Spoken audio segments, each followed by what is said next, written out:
Okay, here we go. My name's Mark. And until recently, I genuinely thought I'd stumbled into some kind of suburban utopia. Picture this: freshly mowed lawns stretching as far as the eye could see, kids playing hopscotch on sidewalks that were actually clean, and meticulously manicured flower beds bursting with color. My own little slice of paradise was a modest but well-maintained single-story home with a decent-sized yard, perfect for grilling, a bit of gardening, and generally unwinding after a long day. The neighborhood was part of a homeowners association, of course, but things were pretty relaxed. The rules were mostly common sense. Keep your lawn tidy, don't park on the street overnight, that sort of thing. We had the occasional neighborhood barbecue, a yearly block party, and everyone generally got along. Mrs. Henderson, bless her soul, always baked cookies for new residents, and Mr. Peterson organized the annual Christmas light competition. It was almost sickeningly perfect. I even started to feel a little smug about escaping the city chaos. Then Karen moved in, and the idyllic bubble burst in spectacular Technicolor fashion. It started subtly, almost innocently, but quickly escalated into a full-blown neighborhood feud that involved trespassing, threats, and yes, eventually, motion-activated paint sprayers. Trust me, I never thought I'd be that neighbor. But sometimes you're left with no other choice. Okay, so the first sign that things were about to go sideways was Karen's, let's call it feedback on my landscaping. I'd always enjoyed gardening, nothing too fancy, just some colorful perennials and a small vegetable patch. But Karen, oh Karen, she had opinions. It started with a casual drive-by comment. I was out weeding when she slowed her SUV to a crawl, rolled down the window and chirped, "Those petunias are looking a little droopy, aren't they?" I just smiled and said, "Thanks, I'll get right on that," trying to be polite. I figured she was just being neighborly, if a bit unsolicited. Then came the unsolicited advice. One afternoon, I was pruning my tomato plants when she appeared, seemingly out of nowhere, peering over the hedge. "You know," she said, "you really should be staking those higher. They'll never get enough sunlight like that." Again, I tried to be agreeable, mumbling something about trying different methods. But it escalated.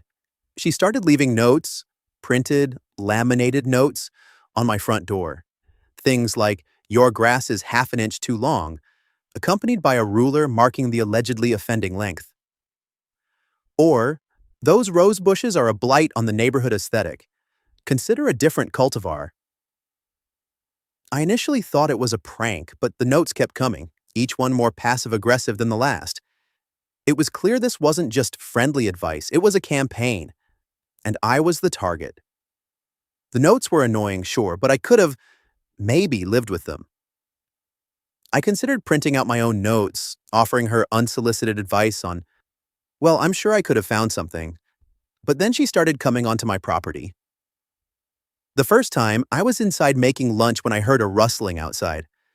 I looked out the window and saw Karen halfway into my yard, reaching for something near my rose bushes. I went outside, a little bewildered. "Karen? Everything okay?" She straightened up, holding a bright red plastic ball. "Oh, hi, Mark." Little Timmy next door accidentally kicked his ball over here, just retrieving it. She gave me a saccharine smile that didn't quite reach her eyes. I didn't see any kids playing nearby, and Timmy was at least 16. But I let it slide. "No problem," I said. "Just let me know if it happens again." The next time, a few days later, I was watering my vegetable garden when I saw her squatting near my tomato plants, peering intently at the ground. "Karen? What are you doing?" I asked, trying to keep the irritation out of my voice. "Oh, Mark, I noticed you have a rather aggressive strain of creeping Charlie growing near your tomatoes. Just inspecting to make sure it doesn't spread to the other gardens in the neighborhood. Very invasive, you know." She plucked a tiny weed, or what I thought was a perfectly innocent weed, and held it up for inspection, like a botanist discovering a new species. This was getting ridiculous. After the creeping Charlie incident, I realized this wasn't just some harmless eccentricity. This was a pattern, a deliberate invasion of my privacy. I decided I needed proof. I started documenting everything. Whenever I saw Karen near my property, I'd discreetly grab my phone and start recording. The next time she trespassed, she didn't even bother with an excuse. I was inside working from home when I glanced out the window and saw her casually strolling through my flower beds, examining my petunias like she was judging them at a flower show. I quickly grabbed my phone and started recording. "Karen," I said, walking outside, "what are you doing in my yard?" She didn't even flinch. "Oh, Mark, I was just admiring your progress, though I still think you need more fertilizer." She gestured vaguely at the flower bed. "Karen, this is my property. You can't just walk in here whenever you feel like it." I kept my voice calm, but I was starting to boil inside. "Don't be ridiculous, Mark. We're neighbors. Besides, I'm sure the HOA wouldn't want you neglecting your landscaping." She said it with a smugness that made my blood pressure spike. I now had video evidence of her trespassing, her blatant disregard for my boundaries, and her casual threats about the HOA. I also started taking photos of the laminated notes she left on my door, compiling a digital dossier of Karen's campaign of horticultural harassment, as I jokingly called it to myself. Armed with my growing collection of evidence, I decided to try the reasonable approach. I didn't want to escalate things, I just wanted Karen to respect my property. I caught her outside one morning, watering her own perfectly manicured lawn, and approached her calmly. "Karen," I said, trying to keep my tone neutral, "can we talk for a minute?" She looked up, a slight frown creasing her brow. "About what, Mark?"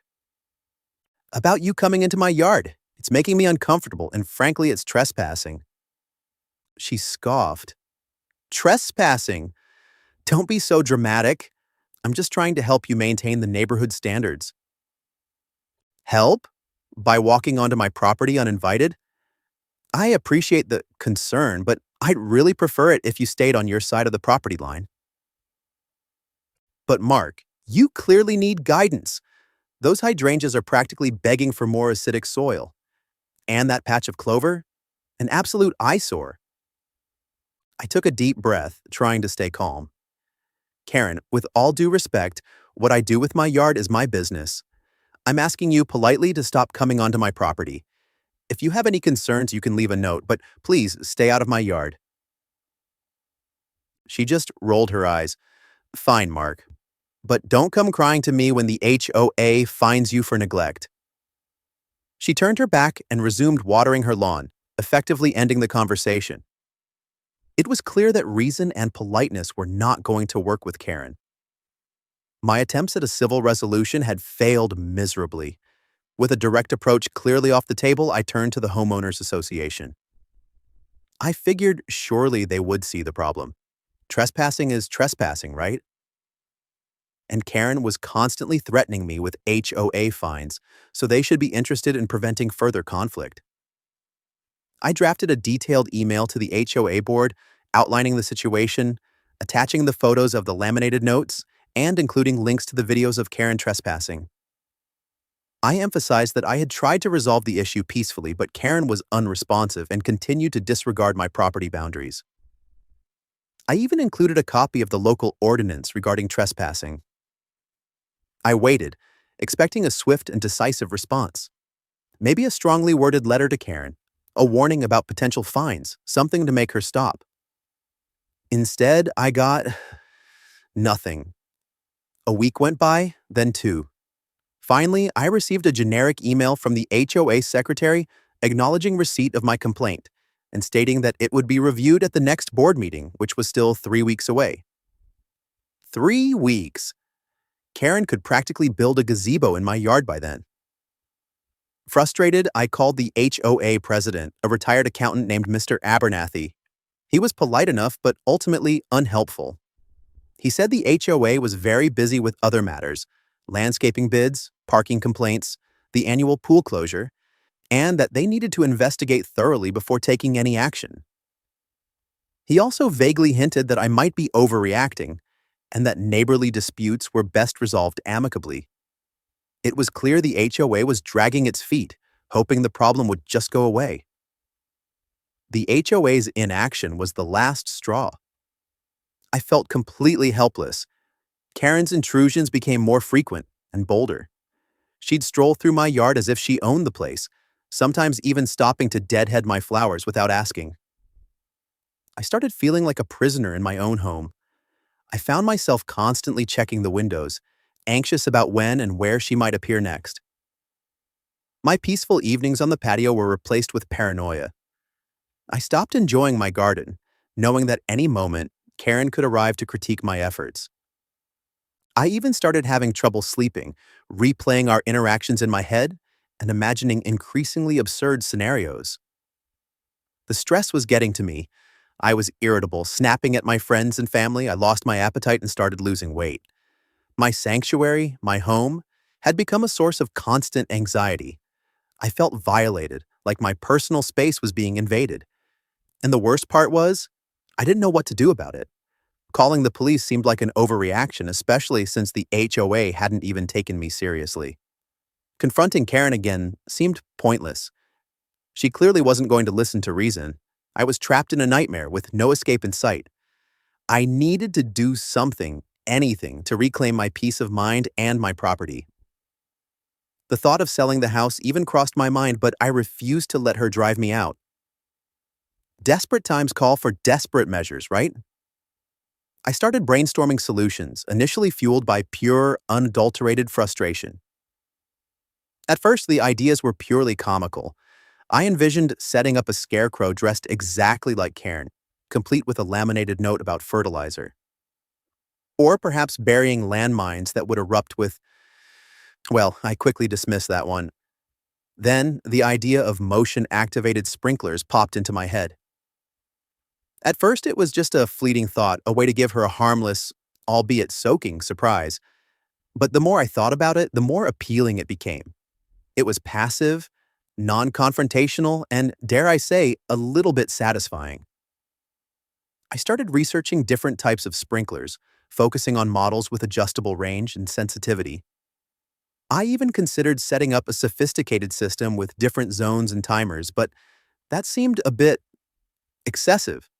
Then, a truly brilliant, or perhaps utterly insane idea struck me. What if instead of water, the sprinklers sprayed paint? The thought made me chuckle at first. Imagine Karen, covered head to toe in bright pink paint, ranting about neighborhood standards. But the more I considered it, the more practical it seemed.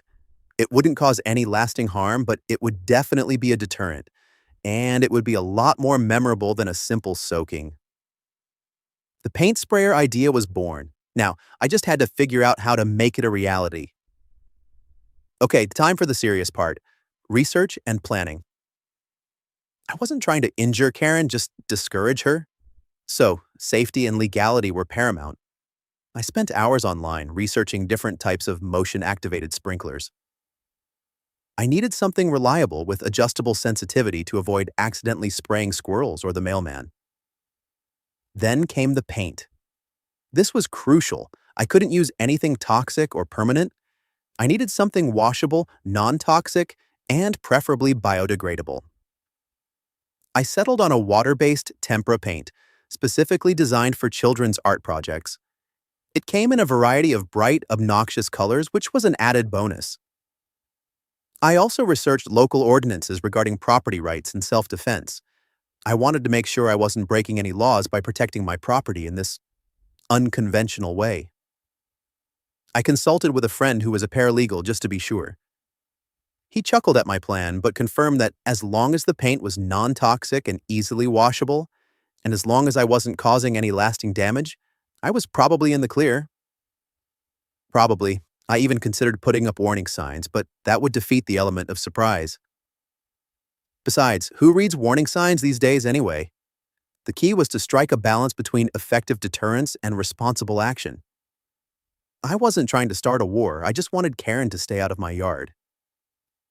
Installation day arrived, and I felt like a mad scientist preparing for his grand experiment. I purchased 3 motion-activated sprinklers, the kind designed to scare away deer from gardens. They were surprisingly compact and easy to set up. The key was discreet placement. I positioned one near my rose bushes, another by my tomato plants, and the third near my prized hydrangeas. all areas where Karen had previously trespassed. I camouflaged them as best I could, tucking them behind foliage and making sure they blended in with the surroundings. Next came the paint. I carefully filled the reservoirs of the sprinklers with a vibrant mix of bright pink, electric blue, and sunshine yellow tempera paint. It looked like a Jackson Pollock painting waiting to happen. Before unleashing them on Karen, I did some extensive testing. I walked around my yard, triggering the sensors to make sure the range and sensitivity were properly adjusted. I didn't want to accidentally paint the neighbor's cat. I also tested the spray pattern, ensuring it was concentrated enough to be effective but not so powerful that it would cause any harm. Finally, everything was in place. The sprinklers were loaded, the sensors were adjusted, and I was ready to unleash my colorful defense system. All that was left to do was wait and hope that Karen would take the bait. I felt a mixture of anticipation, anxiety, and a healthy dose of mischievous glee. Operation Colorful Karen Deterrent was officially a go. The moment of truth arrived sooner than I expected. It was a sunny afternoon and I was inside reading a book when I heard a high-pitched shriek, followed by a series of sputtering sounds. I leaped up and peered out the window. There she was, Karen, standing in my rose garden, completely covered in a Jackson Pollock-esque explosion of pink, blue, and yellow paint. Her meticulously styled hair was dripping with color. Her pristine white blouse was a kaleidoscope of hues, and her face was contorted in a mixture of shock and outrage. The sprinklers, having detected her unauthorized presence, had done their job with impressive efficiency. She looked like a walking, talking art project gone horribly wrong. For a moment, she just stood there, speechless, as if trying to comprehend what had just happened. Then the outrage kicked in. She let out another shriek, this one even louder than the first. "Mark, what is the meaning of this?" she bellowed, her voice dripping with venom and paint. I cautiously opened the door and stepped outside, trying to maintain a semblance of composure. "Karen," I said, feigning surprise, "what happened to you?" "What happened to me? Look at me. You did this. You set up some kind of paint bomb." She gestured wildly at the sprinklers, splattering more paint in the process. "I'm calling the police. I'm calling the HOA. You're going to pay for this." Her face was red, her eyes were blazing, and she looked like she was about to explode. Operation Colorful Karen Deterrent was a resounding success. "Karen, calm down," I said, trying to sound reasonable, which was difficult given the circumstances. "It's just paint. It's non-toxic, washable tempera paint. It'll come right off." "That's not the point," she shrieked, advancing towards me, leaving a trail of colorful footprints on my lawn.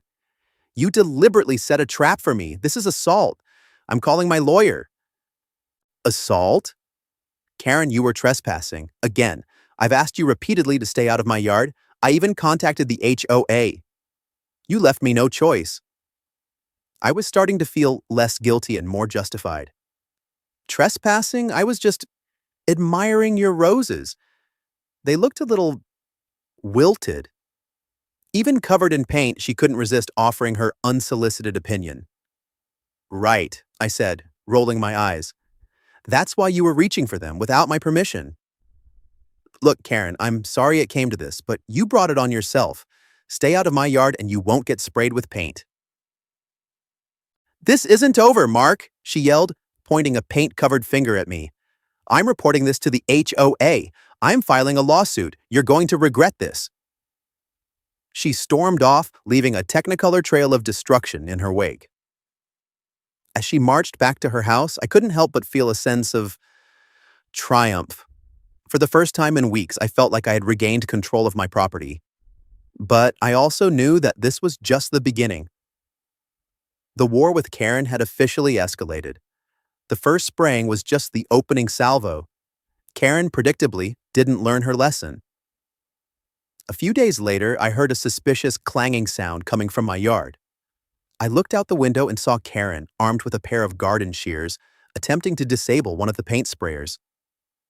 I rushed outside yelling, "Karen!" What do you think you're doing?"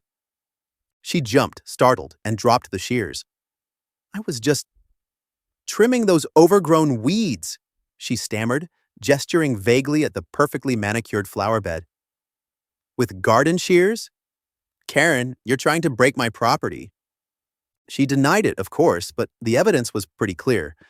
I resecured the sprayer and warned her that any further attempts to tamper with my property would be met with appropriate measures. Then came the retaliatory landscaping. I woke up one morning to find my prize-winning rose bushes inexplicably pruned into bizarre asymmetrical shapes. And my vegetable garden? Someone had replaced my carefully planted seedlings with plastic flamingos. It was petty, but it was definitely escalating. The sprayings continued too. Karen, seemingly determined to prove a point, kept venturing into my yard, often wearing a full-body raincoat and goggles.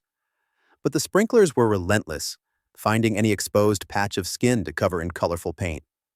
It became a bizarre game of cat and mouse, with Karen trying to outsmart the sprinklers and me documenting her increasingly ridiculous attempts.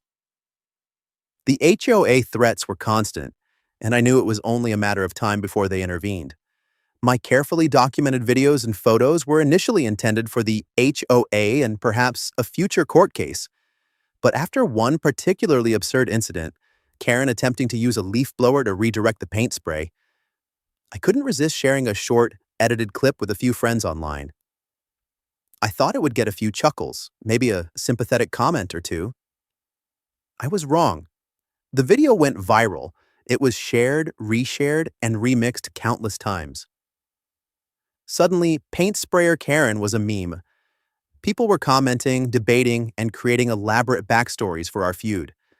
Some people sided with me, praising my ingenuity and defending my right to protect my property. Others sided with Karen, accusing me of harassment and excessive force. The local news picked up the story, running a segment on the suburban paint war. Then, national news outlets started calling. My quiet suburban life had been catapulted into the spotlight. Neighbors started taking sides too.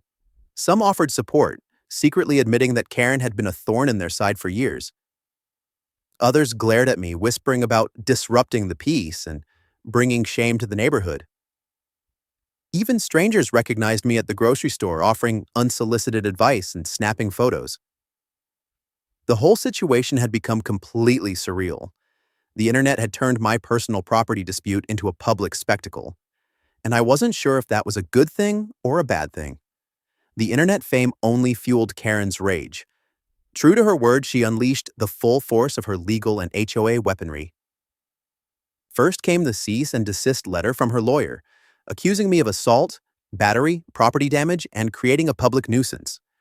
The letter demanded that I immediately remove the paint sprayers, issue a public apology, and pay for her dry cleaning bill, which I imagine was substantial.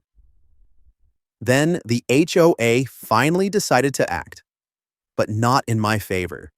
They sent me a sternly worded letter informing me that my paint sprayers were in violation of several HOA rules, including unapproved landscaping modifications, creating a safety hazard, and disrupting the peace and quiet of the neighborhood. They threatened to fine me heavily if I didn't remove the system immediately. Karen also launched a full-scale charm offensive within the HOA, buttonholing neighbors, spreading misinformation, and generally painting herself as the innocent victim of a deranged neighbor. Some neighbors, swayed by her sob stories and the viral videos, started to turn against me. The HOA president, Mr. Abernathy, suddenly became much less polite and much more insistent that I resolve the situation amicably. I was now facing legal threats, HOA fines, and the growing disapproval of my neighbors. The paint sprayer solution, which had initially felt so empowering, was quickly turning into a legal and social nightmare. I needed to find a way to defend myself, and fast. It was time to fight back. I wasn't going to let Karen bully me into submission. I started by organizing my evidence. All those videos and photos of her trespassing, the laminated notes, even the plastic flamingos. Everything went into a meticulously labeled digital file. I spent hours researching local laws regarding property rights, trespassing, and self-defense. I discovered that while I couldn't use deadly force to protect my property, I was legally allowed to take reasonable measures to deter trespassers. And according to my research, non-toxic, washable paint arguably fell within that definition. I also contacted a lawyer, a no-nonsense woman named Ms. Evans, who specialized in HOA disputes. She reviewed my evidence and the cease and desist letter from Karen's lawyer. She agreed that Karen's trespassing gave me a strong legal defense, but she also cautioned me that the HOA could still fine me for violating their rules. Together, we drafted a response to Karen's lawyer, outlining her history of trespassing, arguing that the paint sprayers were a reasonable deterrent and firmly rejecting her demands. We also prepared a formal complaint to the HOA accusing Karen of harassment and property damage. Those flamingos were surprisingly expensive. I was ready to fight for my right to protect my property and my peace of mind. The suburban paint war was far from over, but I was no longer on the defensive. The HOA meeting was a circus. It was held in the community clubhouse, and every seat was filled. The air was thick with tension, and the scent of freshly brewed coffee provided by Mrs. Henderson, who was apparently neutral in the conflict. Karen arrived with her lawyer, a stern-looking man in an expensive suit. I arrived with Ms. Evans, my equally formidable lawyer, and a flash drive containing all my evidence. Mr. Abernathy, looking harried and overwhelmed, called the meeting to order. Karen spoke first, painting herself as a victim of my reckless and dangerous behavior. She sobbed theatrically, claiming that I had traumatized her and made her fear for her safety. Her lawyer presented photos of her paint-covered clothes and argued that I had violated her rights. Then it was my turn. Ms. Evans presented my evidence, highlighting Karen's repeated trespasses and her blatant disregard for my property boundaries. I spoke calmly and rationally, explaining that I had tried to resolve the issue peacefully but had been left with no other choice. I emphasized that the paint was non-toxic and washable and that my intent was solely to deter trespassing, not to harm anyone. After our presentations, the floor was opened for comments from the neighbors. Some spoke in my defense, attesting to Karen's history of meddling and boundary crossing. Others sided with Karen, complaining about the eyesore of the paint sprayers and the disruption caused by our feud. It was clear that the neighborhood was deeply divided. The only thing everyone seemed to agree on was that they wanted the conflict to end. The HOA board, clearly overwhelmed by the drama, ultimately decided to punt. They ruled that while Karen had technically been trespassing, my paint sprayers were indeed a violation of HOA rules. They ordered me to remove them immediately, but they also issued a stern warning to Karen about respecting property boundaries. As for the legal threats, things fizzled out. Karen's lawyer realized that her trespassing gave me a strong defense, and the negative publicity surrounding the case wasn't doing her any favors. Eventually, she agreed to drop the lawsuit in exchange for my promise to never, ever install paint sprayers again. But the real resolution came a few months later.